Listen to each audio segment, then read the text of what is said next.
добиться снятия этого ложного обвинения. Больше ничего не написано. Detained in Romania. So I'm gonna pass it to Mike. Just say your wishes to AMINA Girihano. I did explain you briefly. No problem. Please, AMINA Girihano. AMINA. don't Yeah. That's it. Okay, okay, basically we want Romanian authorities to stop the extradition and release her because we have all the evidence proving her innocence. She has no links with any international terrorist, but Russia has. Russia itself a Russian terrorist organization. So we're asking Romania, do not believe Russia. Literally yesterday, what the Russia did to in Ukraine, a shopping center, we all know that.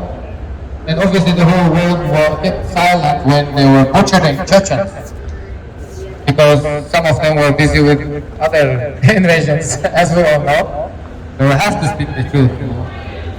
So we hope that Romanian authorities will release her, and we hope she will be reunited with her son and she will be free to leave.